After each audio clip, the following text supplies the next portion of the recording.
Dear students, second year, Assalamu alaikum. Our today's lesson is the second chapter of your book, that's Jinnah's Vision of Pakistan. Now, this is a very important chapter. All chapters in this book are very important, but this is important because it is going to explain a few of the main ideas or the things that Quaid-e-Azam wanted to instill in us. And he always wanted us as the people of Pakistan and you as the students of Pakistan to be so motivated and so sincere to your country that no power on earth could ever destroy you. Let's move on with the lesson. The main points of this lesson is to explain to you the two main functions or jobs of the Constituent Assembly's task of the main of framing the future constitution. Let's start reading from page number 17. Jinnah's vision of Pakistan. Vision is Jinnah's thoughts about Pakistan, the way he wanted to mold this country, and what he wanted from us as the people of Pakistan. This is Muhammad Ali Jinnah's presidential address to the Constituent Assembly of Pakistan. On August 11, 1947, Quaid-e-Azam Muhammad Ali Jinnah delivered his famous speech before the Constituent Assembly of the newly established state of Pakistan. In his address, he gave vent to his vision of Pakistan. He gave vent means he took it out from his heart. He dwelt on the primary functions and responsibilities of the virgin Constituent Assembly, warned against certain evils that might befall the new country, and spoke in defense of the partition of India. His speech is as follows. Now, the first paragraph of this lesson explains to us what Quaid-e-Azam wanted from us, what his expectations were, and what he was trying to instill into us with the help of this speech, because somewhere in his heart he knew that his time was short and he was probably going to go away. So he, in his last speeches, he instilled a lot of main points, main ideas, and the things that he had in mind for a better, prosperous Pakistan. His true vision was always of unity, faith, and discipline, sincerity to the country, and always, your first and foremost expectations were for Pakistan. Let's start with the speech. Mr. President, ladies and gentlemen, I cordially thank you with the utmost sincerity for the honor you have conferred upon me. The greatest honor that is possible to confer by electing me as your first president. I also thank those leaders who have spoken in appreciation of my services and their personal references to me. I sincerely hope that with your support and your cooperation, we shall make this Constituent Assembly an example to the world. The Constituent Assembly has got two main functions to perform. The first is the very onerous and responsible task of framing the future Constitution of Pakistan, and the second functioning as a full and complete sovereign body as the federal legislature of Pakistan. We have to do the best we can in adopting a provisional constitution for the federal legislature of Pakistan. You know really that not only we ourselves are wondering, but I think the whole world is wondering at this unprecedented cyclonic revolution which has brought about the plan of creating and establishing two independent sovereign dominions in this subcontinent. As it has been unprecedented. There is no parallel in the history of the world. The mighty subcontinent with all kinds of inhabitants has been brought under a plan which is titanic, unknown, unparalleled. And what is very important with regards to it is that we have achieved it peacefully and by means of an evolution of the greatest possible character. Dealing with our first function in this assembly, I cannot make any well considered pronouncement at this point, but I shall say a few things as they occur to me. The first and the foremost thing that I would like to emphasize is this. Remember that you are now a sovereign legislative body and you have got all the powers. It therefore places you the gravest responsibility as to how you should take your decisions. The first observation that I would like to make is this. You will no doubt agree with me that the first duty of a government is to maintain law and order so that the life, property, and religious beliefs of its subjects are fully protected by the state. The second thing that occurs to me is this. One of the biggest curses from which India is suffering, I do not say that other countries are free from it, but I think our condition is much worse, is bribery and corruption. They are there till date. آج بھی ہمارے ملک میں اگر کوئی چیز ہمیں خراب کر رہی ہے, نقصان پہنچا رہی ہے, تو وہ برائبری اور کرپشن ہے. That really is a poison. یہ ایک زہر ہے. We must put that down with an iron hand, and I hope that you will take adequate measures as soon as it is possible for this assembly to do so. The next thing that strikes me is this. Here again, it is a legacy which has been passed on to us, which has been passed on to us. Along with many other things, good and bad, has arrived great evil, the evil of nepotism and jobbery. I want to make it quite clear that I shall never tolerate any kind of jobbery, nepotism, or any influence directly or indirectly brought to bear upon me. Whenever I will find that such a practice is in vogue or is continuing anywhere, low or high, I shall certainly not countenance it. I know there are people who do not quite agree with the division of India and the partition of the Punjab and Bengal.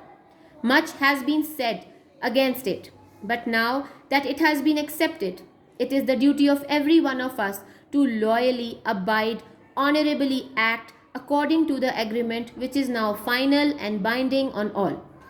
But you must remember, as I have said, that this mighty revolution that has taken place is unprecedented.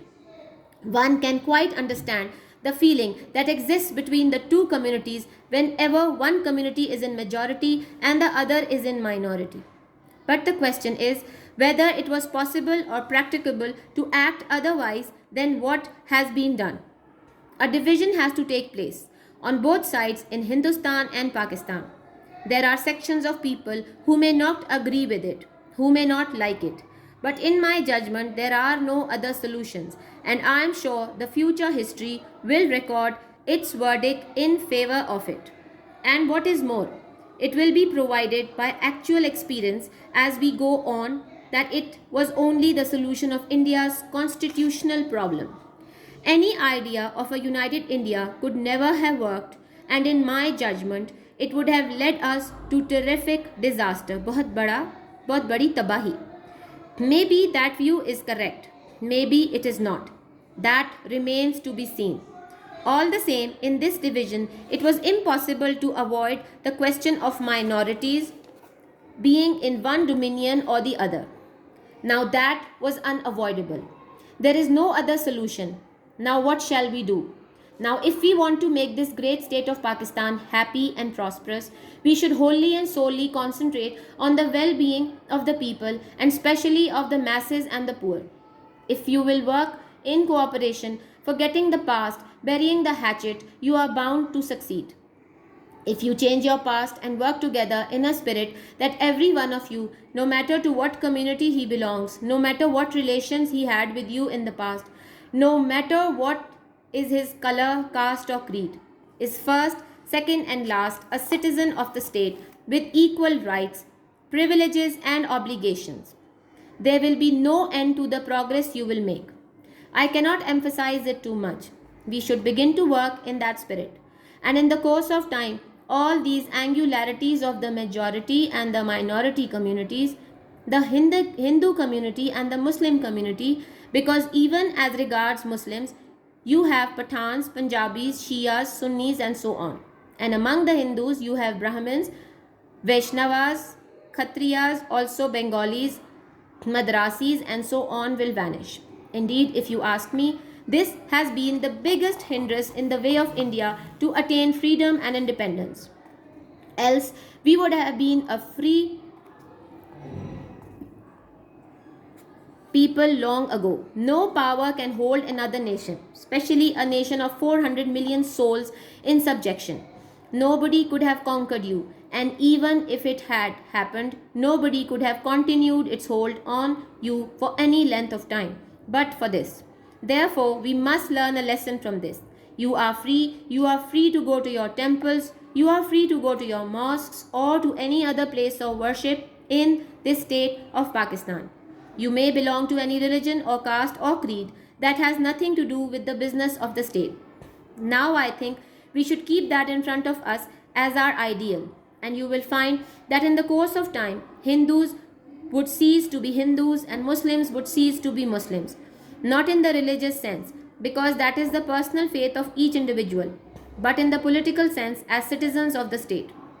Well, gentlemen, I do not wish to take up any more of your time, and thank you again for the honor you have done to me.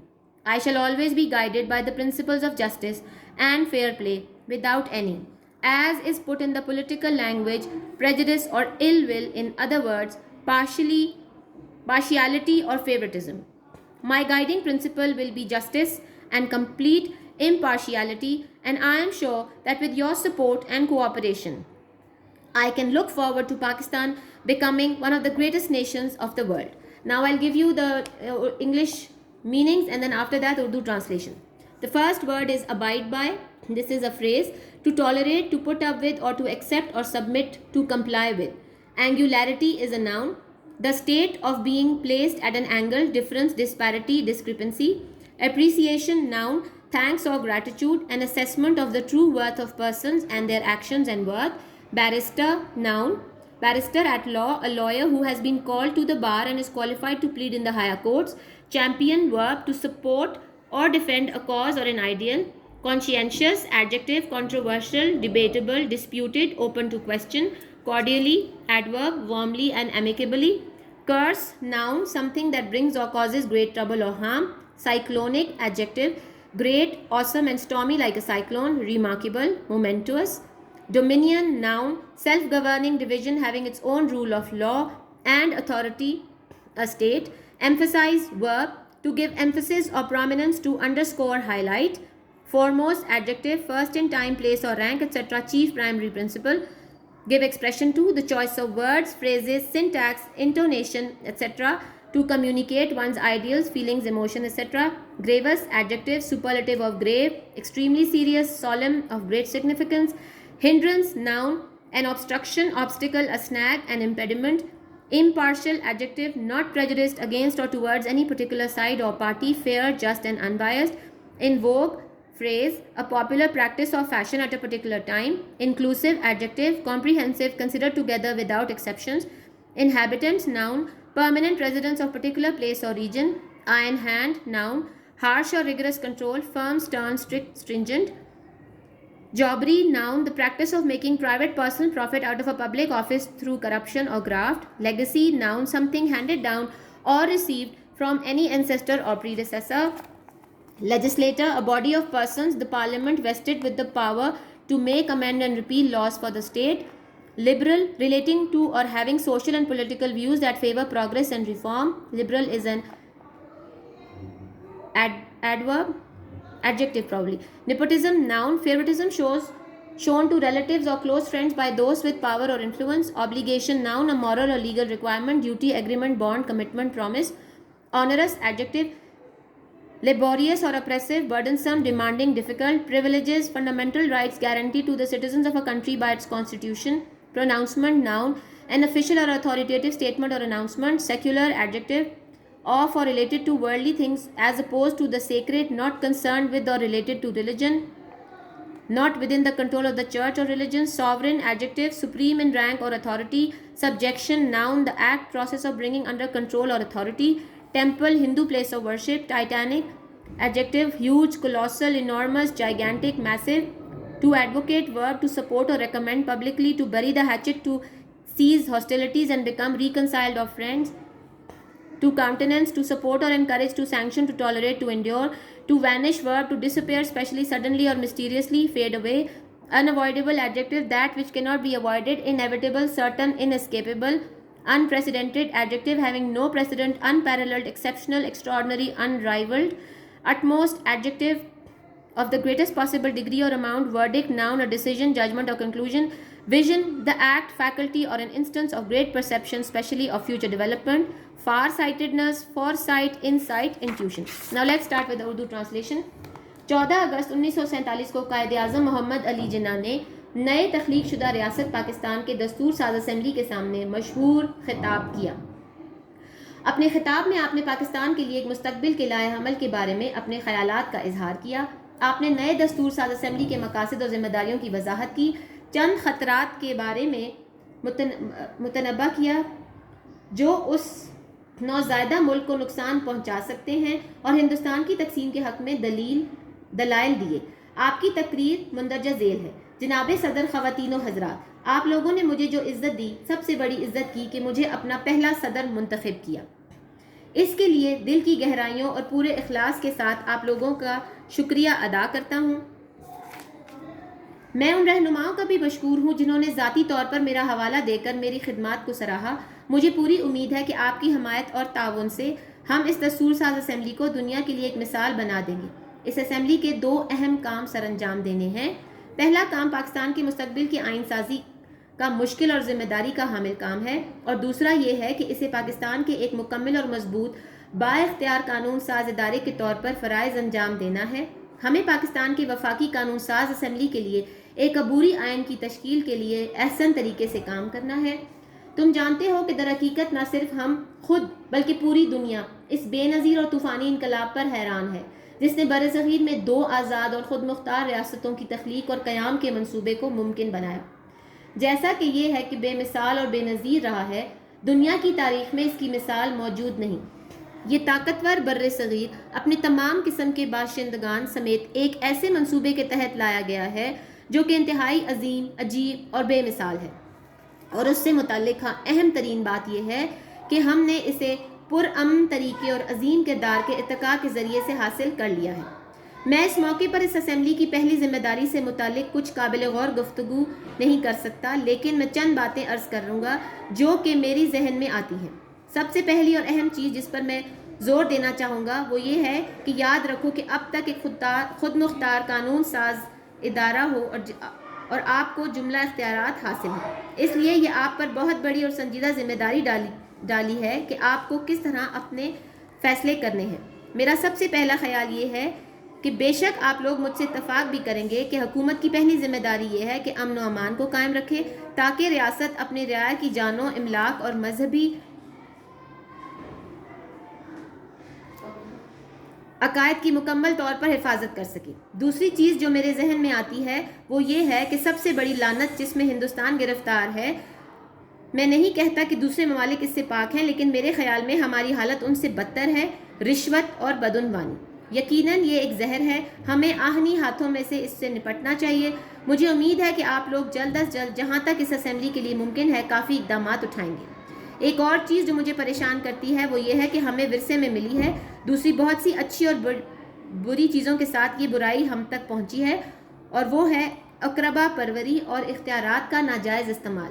میں یہ واضح کرنا چاہتا ہوں کہ میں کسی قسم کی رشوت ستانی، اقربا پروری یا کسی قسم کا بالواسطہ یا بلا واسطہ اثر برداشت نہیں کروں گا. مجھے جب بھی پتہ چلا کہ کہیں پر کوئی ایسا کام ہو رہا ہے چھوٹی یا بڑی سطح پر تو میں اسے بالکل برداشت نہیں کروں گا. مجھے پتہ ہے کہ ایسے لوگ بھی ہیں جو ہندوستان، پنجاب اور بنگال کی تقسیم سے اتفاق نہیں کرتے. ہمارے خلاف بہت کچھ کہا گیا ہے، لیکن اب چونکہ اس کو تسلیم کر لیا گیا ہے، ہم سب کا فرض ہے کہ پوری وفاداری کے ساتھ اس پر قائم رہیں اور اس معاہدے کا احترام کریں جو کہ آخری اور سب پر لاگو ہونے والا ہے. لیکن تمہیں یاد رکھنا چاہیے، جیسا کہ میں نے کہا ہے، کہ یہ ایک عظیم انقلاب برپا ہو چکا ہے. یہ بے مثال ہے. کوئی بھی ان 2 طبقات کے درمیان موجود احساسات کو سمجھ سکتا ہے، جبکہ ایک طبقہ اکثریت اور دوسرا اقلیت ہو.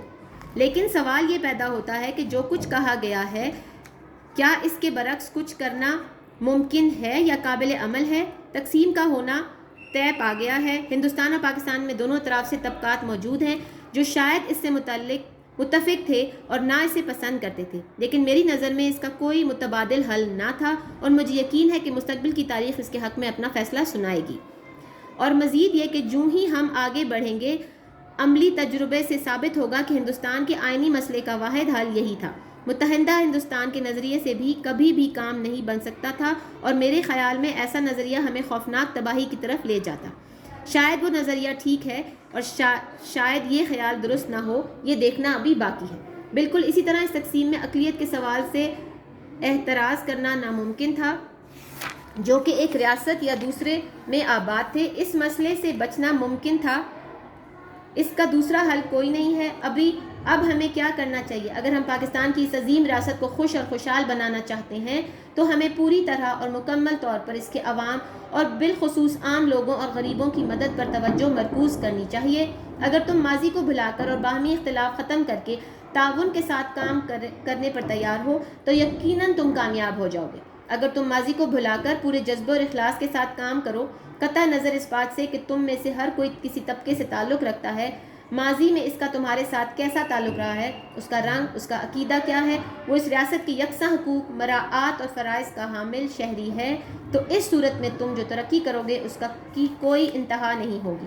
میں اس بات پر زیادہ زور نہیں دے سکتا، ہمیں اس جذبے کے ساتھ کام شروع کر دینا چاہیے، اور اس وقت کے گزرنے کے ساتھ ساتھ اکثریتی اور اقلیتی طبقوں کے اختلافات اور امتیازات، یعنی ہندو اور مسلمانوں کے درمیان اختلافات، اور جہاں تک مسلمانوں کا تعلق ہے تو ان میں پٹھان، پنجابی، شیعہ، سنی وغیرہ طبقات، اور ہندوؤں کے درمیان برہمن، ویش، کشتری، بنگالی اور مدراسی جیسے طبقات موجود ہیں۔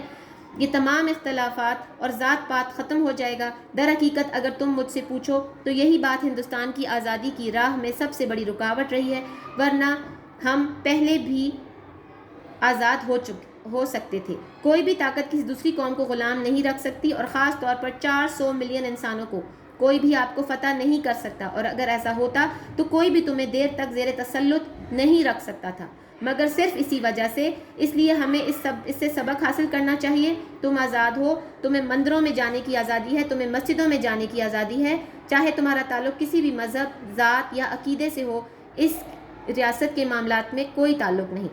اب میرا خیال ہے کہ ہمیں اسے اپنے سامنے بطور مثال رکھنی چاہیے، اور تم دیکھو گے کہ وقت کے گزرنے کے ساتھ ساتھ ہندو نہیں رہیں گے، مسلمان ہندو نہیں رہیں گے، مسلمان نہیں رہیں گے، بلحاظ مذہب نہیں، کیونکہ یہ تو ہر فرد کا ذاتی عقیدہ ہے، بلکہ سیاسی اعتبار سے ایک ہی ریاست کے شہری ہونے کی حیثیت ہے۔ اچھا سامعین حضرات، میں تمہارا مزید وقت نہیں لینا چاہتا، اور مجھے عزت دینے پر آپ کا ایک دفعہ پھر شکریہ ادا کرتا ہوں۔ انصاف اور سچائی کے اصول ہمیشہ میری رہنمائی کریں گے، کسی ذاتی اناد اور نفرت کے بغیر، سیاسی زبان میں، اور کسی جانبداری اور اقربا پروری کے بغیر۔ یہ الفاظ دیگر، انصاف اور مکمل غیر جانبداری، میرے رہنما اصول رہیں گے، اور مجھے یقین ہے کہ تمہاری حمایت اور تعاون سے میں پاکستان کو دنیا کی عظیم ترین قوموں میں سے ایک قوم بننے کی توقع رکھ سکتا ہوں۔ Thank you so much for this. I have given you the Urdu translation, the words, meanings and the reading of the entire lesson. I hope you liked it. Please like and subscribe our channel and do encourage us. Thank you so much.